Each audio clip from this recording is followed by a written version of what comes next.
On Thursday, left-wing fact-checker PolitiFact, a site known more for its biases than its quality fact-checking, stepped into a pile of doo-doo once again. This time they blasted President Trump with a fake news fact-check that demonstrates just how dishonest they are. Here is their headline.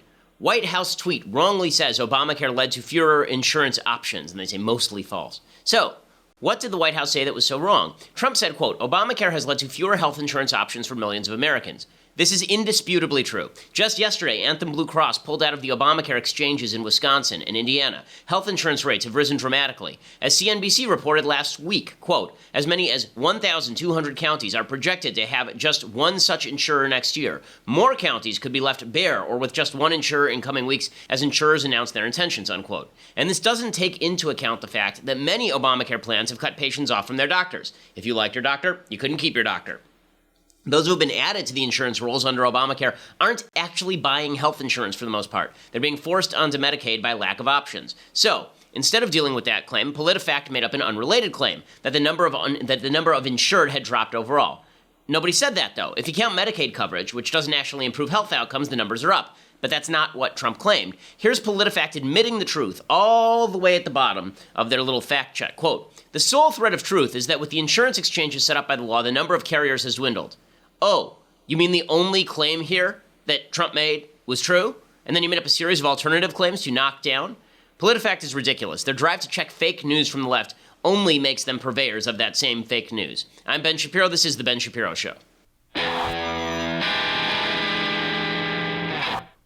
Okay, so they finally just released the Senate healthcare version, the Obamacare quote-unquote repeal. It is not a repeal. It is even more of a trash heap than the House version that passed. I was very critical of that version. Version 1 was really bad. Version 2 was slightly less bad. The Senate version is really quite crappy. It's going to pass, probably, and the reason that it will pass, I would think, is because of two things. One, it defunds Planned Parenthood, and two, it basically allows Republicans to go out there and claim that they repealed Obamacare when they did no such thing.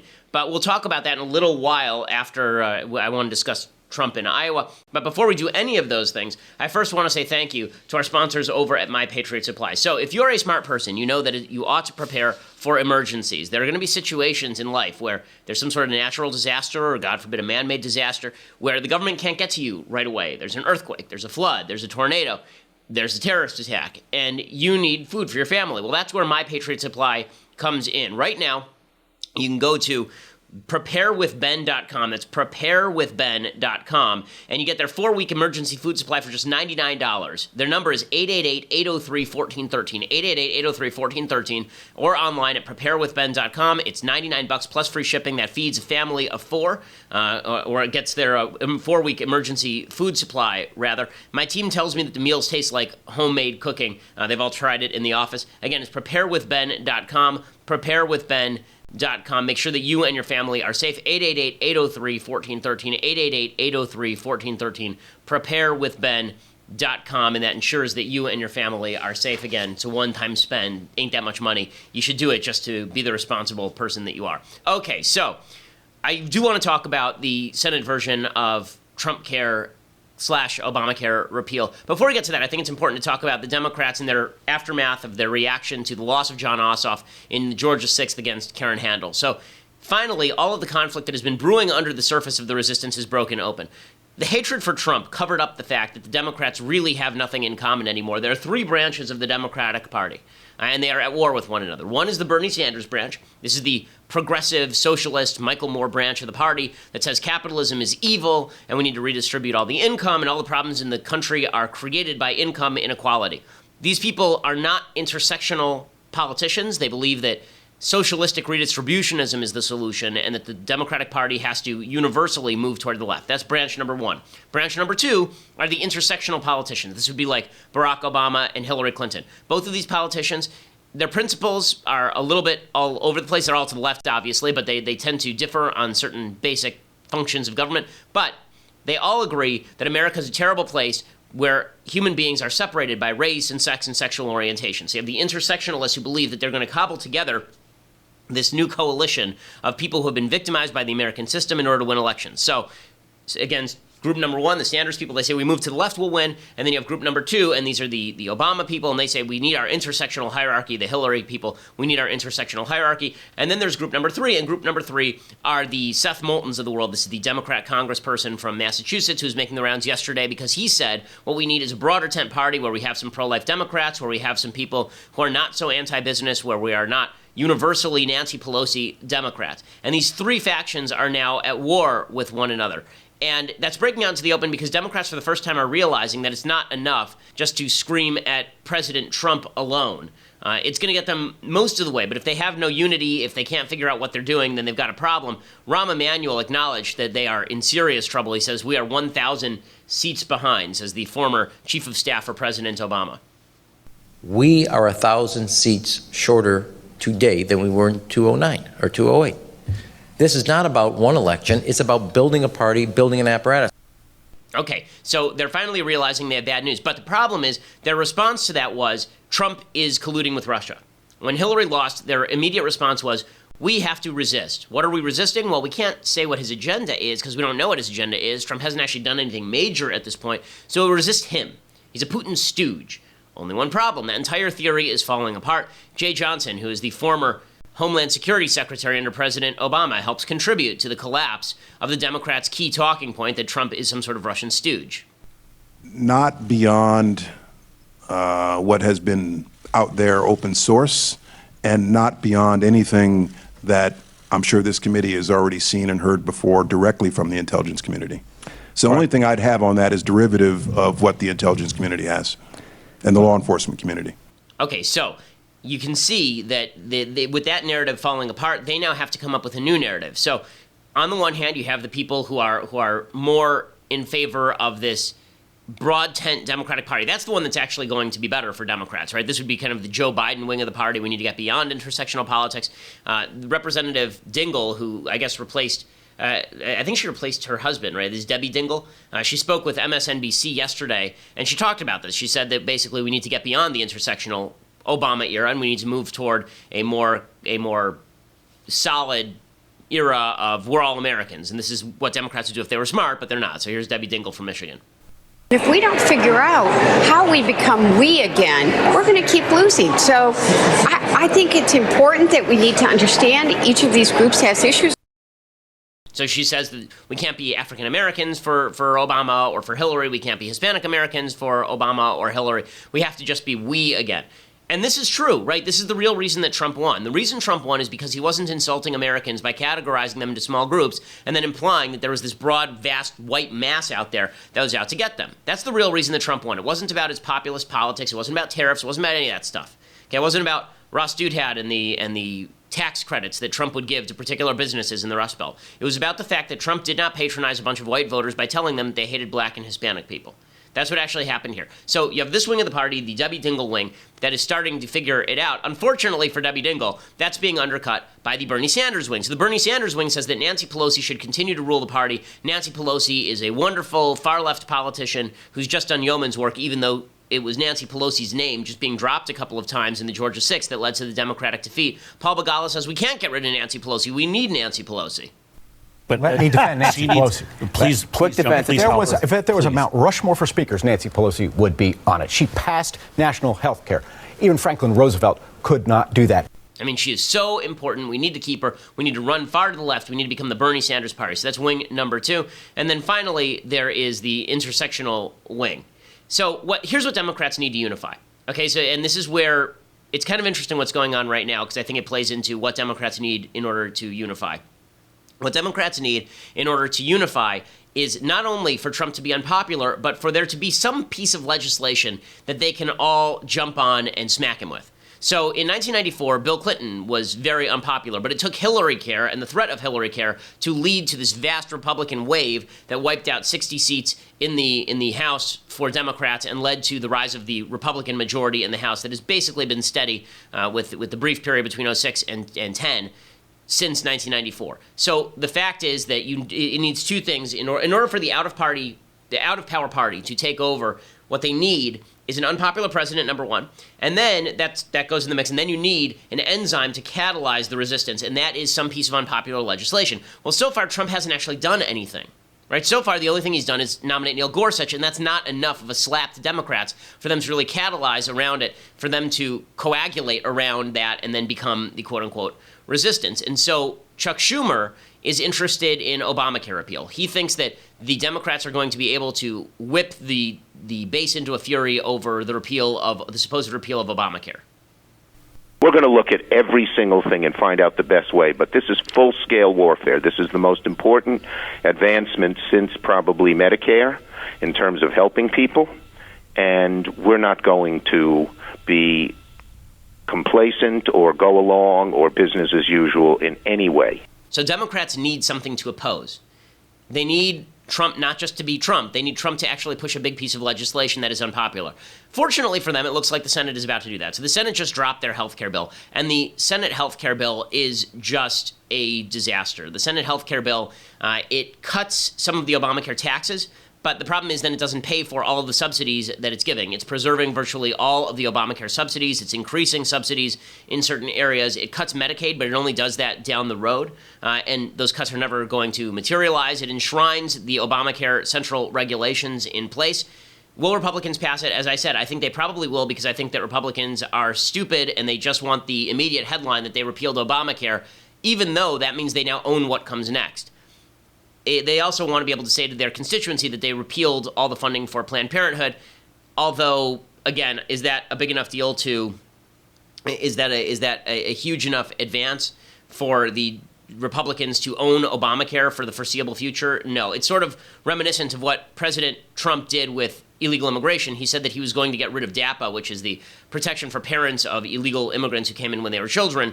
He said he was going to get rid of DAPA, which wasn't even in place, and then he re-enshrined DACA, which was Obama's executive amnesty. Republicans are basically re-enshrining Obamacare and then calling it Obamacare repeal, which is the worst of all available worlds. Even the creator of Obamacare, Jonathan Gruber, you remember he's the guy who was caught on tape saying, yes, we lied to the American public about what Obamacare was going to do. Even he is now out there saying that this Senate version doesn't actually repeal Obamacare in any significant way. Does this bill have more heart, as the president would say, Jonathan? You know, I'm torn this morning. On the one hand, this is no longer an Obamacare repeal bill. That's good. On the other hand, this is just a giant cut in Medicaid. That's what this bill now amounts to. And that's bad. Okay, and so he's upset about the Medicaid cuts, but he says that basically Trump care is Obamacare, and this is essentially correct. There's a poll that just came out from NBC Wall Street Journal. They found only 34% of Republicans like the House GOP health care bill, and only 16% of Americans overall say that House GOP health care bill is a good idea. The Senate GOP health care bill is in many ways even worse. Peter Suderman over at Reason.com has a good rundown on what exactly is in the bill. What he says is the Senate plan looks even closer to the health care law that is already on the books. In other words, it is exactly what critics predicted, a bill that, at least in the near term, retains weakened versions of nearly all of Obamacare's core features while fixing few, if any, of the problems Republicans say they want to fix. It is Obamacare light, the health law Republicans claim to oppose, but less of it. It represents a total failure of Republican policy imagination.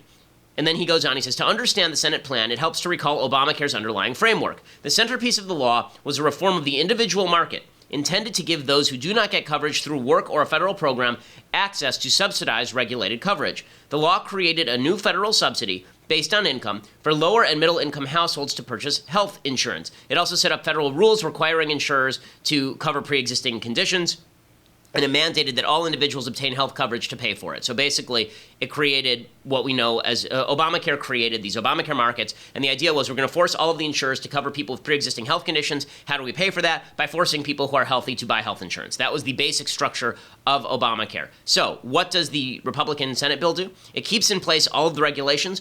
It removes the mandate. It removes some of the taxes. So it keeps all of the mandates on insurance companies, which means that the so-called Obamacare death spiral will be accelerated. All these insurance companies are going to be forced to take on people they can't afford, and nothing makes up the gap except for more government subsidies. Those government subsidies, of course, come from borrowing. And Republicans are cutting the taxes, so they won't come from taxes. The reason Republicans are cutting Medicaid in the future is they're playing an accounting game. What they're hoping to do is come across as revenue neutral.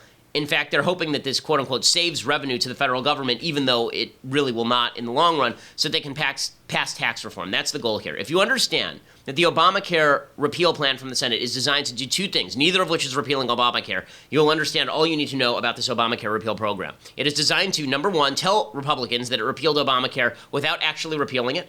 And number two, it is designed to make room for a tax cut under reconciliation. Under reconciliation, in order for Republicans to pass a bill through the Senate with 51 votes instead of 60 necessary to shut down a filibuster, Republicans have to get a score from the Congressional Budget Office that says that any bill that they pass is quote-unquote revenue neutral. Okay, tax cuts are not revenue neutral because in the short term, at least, they reduce the amount of money that comes into the federal government. So what Republicans are trying to do is pass a health care bill that cuts the amount of outlay by the federal government so they can then take that amount and translate it into a tax reform bill. So all the Republicans really want from Obamacare repeal is the headline that says they repealed it, even though they didn't, and two, the ability to pass a tax cut. That's it. That's all this is. And so the Senate bill accomplishes both those goals, but it doesn't actually repeal Obamacare. Republicans have criticized these marketplaces, as Suderman says, for being expensive and unstable. Senate Majority Leader Mitch McConnell says Obamacare is collapsing around us. Yet even more than the House plan, the Senate plan retains the essential structure of Obamacare's individual market reforms. It would likely result in fewer people being covered, and it would not stop the destabilization of the market. So it doesn't actually help anybody. It creates a permanent subsidy. You know, right now, under Obamacare, there are subsidies that go up to 400% of the poverty line for a family of four. So if you're trying to buy health care in the Obamacare plan, you get some sort of subsidy up to 400% of the poverty line. It's about $100,000 for a family of four. Starting in 2020, the Senate bill ratchets that back to 350% of the poverty line, about $86,000 for the same family. Well, that hurts the middle-class people who have been reliant on those subsidies. And two, we shouldn't be subsidizing this stuff anyway, okay? The idea that we should be subsidizing a family of four that makes $100,000 a year to buy Obamacare, it doesn't actually help anything in the sense that it continues to drive up cost because healthy people are still not getting insured once you remove the mandate.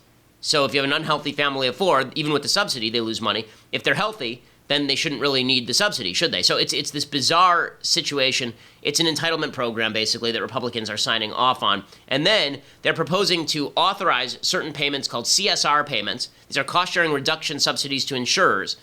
So we are now going to subsidize the insurance companies even the same way that Obama was going to. Remember, Obama tried to subsidize the insurers, and Republicans sued to stop him. And now Republicans are going to backtrack on that. Republicans are now going to provide the same subsidies they sued Obama for providing under the Senate version. So the reports, by the way, indicate that those subsidies for families of four, they're pegged to lower cost plans, which means smaller subsidies for crappier health insurance. As Suderman says, the scheme undercuts the GOP's complaints Obamacare hurts the middle class. In addition to higher deductibles, it creates a subsidy cliff for middle-class families purchasing health insurance on the individual market, and of course, it still spends an enormous amount of money. So if you look at the Senate bill and how it handles Medicaid, it's like the House bill. This is the one good part. It slowly rolls back Medicaid expansion over a period of years and converts it into a per capita system rather than a need-based system. But it delays the start of that phase out until 2021, which means it's never going to happen because a Republican president and a Republican Congress would have to be elected from here all the way until 2020 in order to ensure that this kicks in. Otherwise, the Democrats will come in and they'll just roll it back. It says starting in 2025, it would place a stricter cap on the growth of Medicaid spending than the House bill. Yeah, except by 2025, who thinks that Republicans are going to be able to withhold the pressure all the way to 2025? Anybody? Anybody?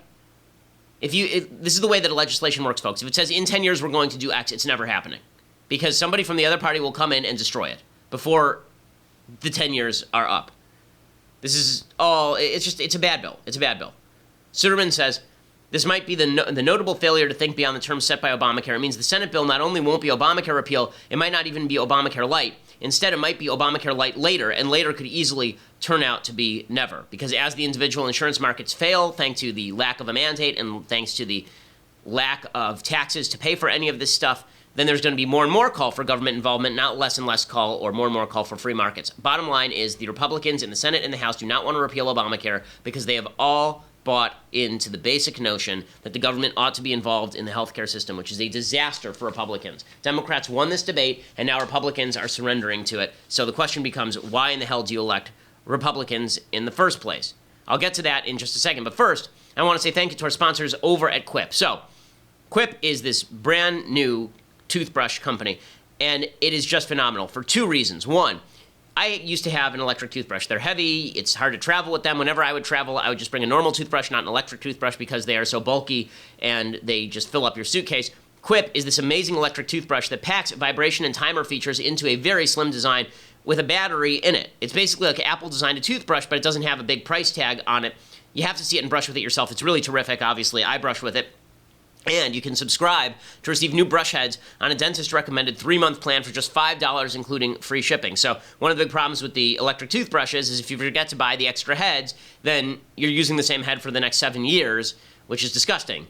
Quip makes sure that you get the new head when you're supposed to get it, as dentists would recommend. You get it in the mail without even having to think about it. Right now, go to getquip.com/Shapiro to get your first refill pack free with a Quip electric toothbrush. Quip starts at just $25, by the way, so it's not like you're breaking the bank for an electric toothbrush, but this does have health ramifications. There are pretty significant linkages scientifically between plaque in your mouth and not brushing properly, not flossing properly, and heart disease, apparently. So go to quip.com/Shapiro, get that first refill pack free with a Quip electric toothbrush. You get that first refill pack free again at getquip.com/Shapiro, QUIP, getquip.com/Shapiro.